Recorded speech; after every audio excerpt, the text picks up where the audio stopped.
К нашему эфиру служба общественной приемной главы Коми по Усть-Вымскому вопросу записала видео-вопрос. Здравствуйте. Служба общественной приемной главы Республики Коми по Усть-Вымскому району обратилась жительница села Ипина с таким вопросом. Подскажите, пожалуйста, будут ли внесены изменения в закон Республики Коми номер 68 РЗ об осуществлении ухода за гражданами, нуждающимися в постороннем уходе? Спасибо. Здесь, наверное, речь идет об изменениях в части оплаты вознаграждения. Поясню немножечко.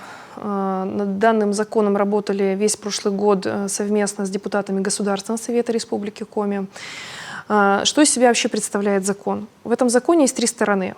Человек, который нуждается в постоянном присмотре и уходе, и который уже признан нуждающимся в стационарном социальном обслуживании. То есть буквально ему уже есть все документы, необходимые для помещения в интернат. Но, вот как я говорила, в рамках системы долговременного ухода наша задача максимально оказать содействие, чтобы человек оставался дома, проживал дома. Для этого Центр социальной защиты населения оказывает содействие в поиске такого человека, который хотел бы оказывать помощь в том объеме, который необходимо вот такому пожилому человеку, нуждающемуся.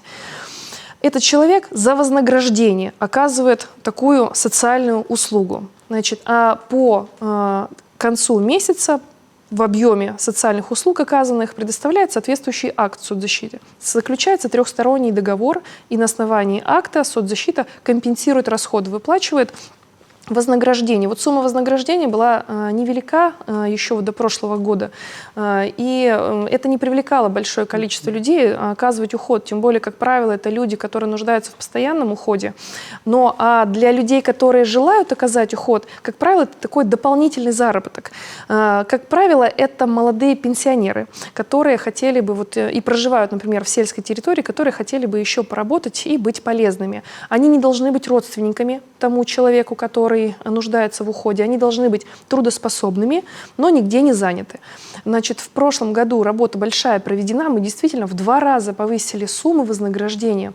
Сейчас эти суммы составляют от 15 до 20 тысяч рублей, вот порядок вознаграждения по южной климатической зоне республики, и до 30 тысяч рублей по северной зоне. Если вот раньше это было там порядка 7 тысяч и 10, конечно, мы сейчас эту сумму серьезно увеличили. И, кстати, тоже интинские депутаты, не усть-вымские, интинские депутаты обращались по этому вопросу. Вот такая работа была серьезно проведена.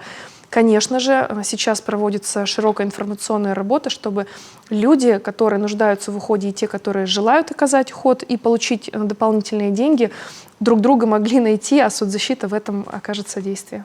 А дальние родственники, например, могут помочь? Дальние родственники могут помочь. То есть речь идет о близких родственники, родственниках. Да? Не могут.